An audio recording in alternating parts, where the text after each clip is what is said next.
Bienvenido familia a esta nueva entrega. Para nosotros es más que un placer poder contar hoy aquí en la presencia de Pedro Esteves en Distrito Podcast Show. Un invitado realmente tremendo. Vamos a estar hablando en torno al béisbol. Bien sabemos que en nuestra comunidad, en toda la provincia, se habla de béisbol. Pedro, bienvenido a nuestro podcast. Cuéntenos cómo se siente, qué tal todo. Primero, gracias a Dios y después a ustedes por la oportunidad de la entrevista. La verdad que me siento muy contento y nada, agradecido por la invitación.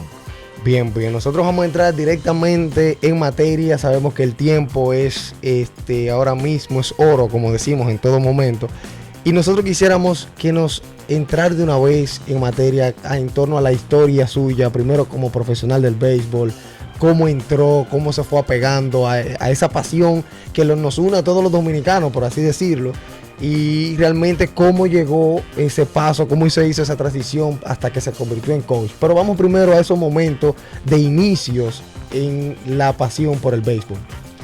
Bien, yo creo que aquí nosotros no podemos buscar una fecha específica para uno decir, yo inicié el béisbol a los tantos años. O sea, yo creo que en el béisbol uno nace, aquí en República Dominicana, uno nace siendo beisbolista. O sea, entonces, la verdad que al principio de mi niñez en el béisbol, mi manager fue Jurey. La verdad, una persona, un ícono del kilómetro 4. Una persona que te puedo decir, Ronnie, que a lo mejor no era ese gran entrenador técnico, pero no había un entrenador que motivara tanto como él lo hacía. O sea, él era una persona que se entregó en cuerpo y alma al equipo en ese entonces que teníamos. Y ahí fueron mis inicios. Luego pasé a un programa de alto rendimiento donde ahí logré ser profesional. Yo quisiera, antes de irnos a la parte profesional, que usted nos contara realmente cómo, porque entiendo que usted fue uno de los fundadores de ese equipo que tenía Jurey, o usted ya cuando entra al equipo y a esa parte, ya el equipo estaba formado. No, yo fui uno de los fundadores, yo fui uno de los que inició en el equipo. Entonces, ¿cómo se da de que realmente Jurey, en una comunidad que probablemente no podemos decir que hasta ese entonces no había formado a un equipo de béisbol? ¿Cómo usted entiende, cómo se da, si usted recuerda, porque si usted tiene la información de cómo Jurey cae a formar ese equipo con ustedes y cuáles eran probablemente los primeros integrantes? ¿Usted se podría recordar de esos compañeros suyos? Claro que sí. Recuerdo, estaba Edward, Tejada, César, Domingo, Manuel, ¿quién más? Déjame ver, Aneudi. El Pocho era uno de los más jóvenes. El Pocho era el más joven del equipo. Okay. Recuerdo que el Pocho, incluso los managers de los equipos contrarios nos decían a nosotros, si él da un doble es jonrón, porque lo veían pequeño, pero tenía un corazón enorme para jugar al béisbol. Y en ese momento nos puede hablar también de la calidad de los útiles que tenían en ese momento. El equipo estaban todos los guantes, estaban todos los bates, las pelotas. Un poquito recordando esos momentos.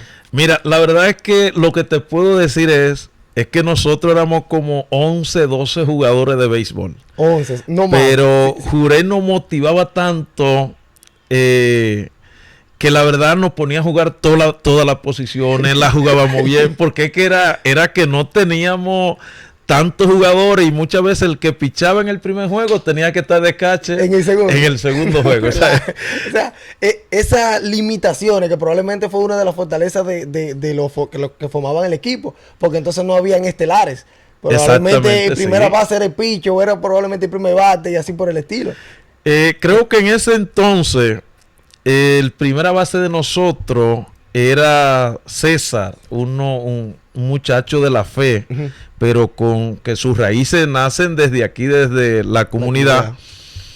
Él era zurdo, o es zurdo, y él era el primera base de nosotros, entonces era casi imposible quitarlo de primera. O sea, porque en el cuadro no tenía otra posición, nada más que los jardines. Entonces, entrando también, porque hay que destacar entonces, usted fue uno de esos peloteros que se destacó tanto entonces en ese primer equipo fundador de esa liga de béisbol comunitaria. ¿Cuáles eran esos detalles que lo hicieron a usted probablemente especial dentro de ese grupo que pudo llegar entonces a seguir escalando? ¿Qué te digo? Yo creo que aparte de nosotros tener un manager motivador, nosotros también nos motivábamos mucho, dábamos siempre el 100%. Creo que en ese entonces los equipos eran muy fuertes. Y nosotros sentíamos, sí, la competencia era dura, entonces nosotros sentíamos que nadie en el equipo podía caer. Okay. O sea, que todos teníamos que dar el 100. Entonces eso hacía que nuestra calidad de jugador se mantuviera siempre en crecimiento. Siempre en un 100%. Entonces también la familia en ese papel, porque estamos hablando, ¿no?, de que era el primer equipo y uno de los que se fue destacando a nivel de la provincia también. Entonces la familia, ¿cómo ustedes veían ese apoyo? ¿Qué pensaba la familia de ustedes estar practicando y jugando con Jurey, que salían fuera, que recibían equipo? ¿Cómo se daba esa parte en torno familiar? Bien, mira, en ese tiempo la verdad es que creo que todo el mundo veía la motivación que tenía el equipo del kilómetro 4. Recuerdo que también algunas veces recibíamos ayuda.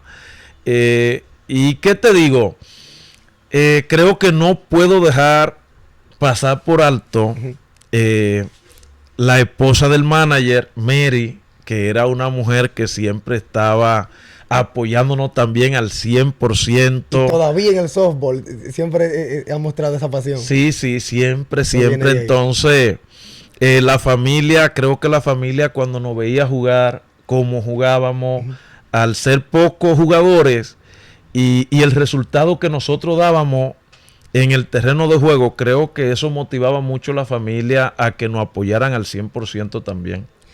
Entonces ya obviamente Pedro llega, pasa ese nuevo programa, se va fuera de la provincia. Fuera de la comunidad. Fuera de la comunidad. Entonces ahí que va al centro de Dajabón. Voy donde le dicen Cañongo. Ok. Sí, okay. A Cañongo, ahí al programa. Y ya aquí, ¿cómo te digo? Ya aquí es más técnico, es más mental. Tenemos jugadores que son de una generación más avanzada que la que nosotros éramos en ese momento.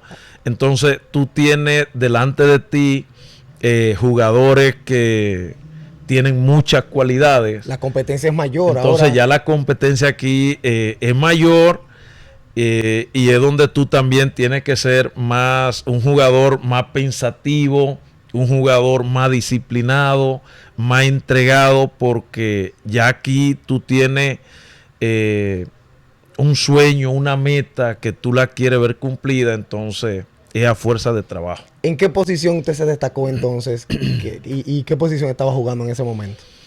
Me destaqué como lanzador y como shortstop.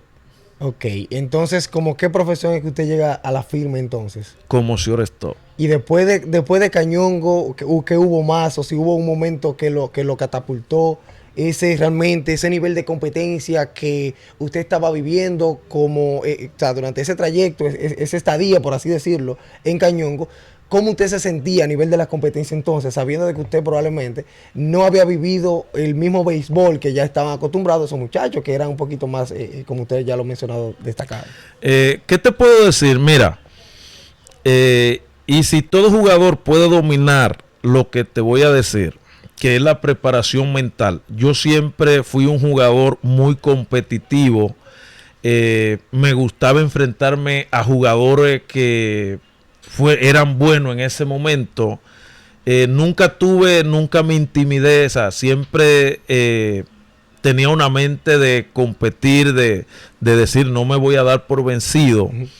Entonces, como te digo, la competencia sí era muy fuerte, pero mi preparación mental estaba al 100% positiva. ¿Cómo se da también entonces? Después de Cañongo, ¿qué sigue ahí entonces? ¿Ahí se va a la provincia entonces o sale fuera? ¿Se va al centro de Dajabón o...? de ahí salgo siendo profesional. Ok, ahí usted firmó entonces, ya, Sí. ok. Entonces, ¿cómo se da ese proceso de esa elección? ¿Cómo también en ese momento? Porque usted estamos hablando de que probablemente fue uno de los primeros entonces que firmó de la comunidad. Yo diría que sí. Te diría que sí entonces. Sí. Entonces, ¿cómo acoge la comunidad el hecho de que ya Pedro, de este equipo que practicaba en un play no rural, siguió impactando y siguió entonces conseguir esa firma, como decimos? Mira, ¿qué te digo? Yo la verdad le doy gracias a Dios porque la comunidad siempre se ha alegrado de mi éxito. Y también lo ha hecho con muchos jóvenes, con los jóvenes que han crecido, que han llegado lejos aquí de la comunidad. Creo que siempre ha recibido el apoyo de la comunidad. Y la verdad, cada logro, no solamente mío, la comunidad también lo coge para ellos. Es algo muy bonito cuando tú ves que toda una comunidad se alegra por algo que tú lograste. Pedro, entonces ya para ir llegando, siguió entonces ese empuje. Me imagino que la competencia entonces fue aumentando también, porque eso pasa y David Ortiz siempre menciona que el camino se va estrechando a medida que se va subiendo. ¿Cómo también fue esa estadía usted siendo ya profesional en un equipo, ya una organización, por así decirlo, de mucho valor y de mucho peso? Mira, cuando tú llegas a un equipo profesional, van a influir mucho tus valores, la educación que tú hayas recibido en tu casa. Te lo digo porque hay un grupo de jugadores que todos tienen el mismo sueño, todos quieren ser jugadores de grandes ligas y sabemos que no todos pueden llegar. Entonces, a la vez de que tú trabajas como equipo, también debe de haber un trabajo personal tuyo para que tú puedas encaminarte hacia ese camino que todos pues queremos caminarlo y poder llegar a las grandes ligas.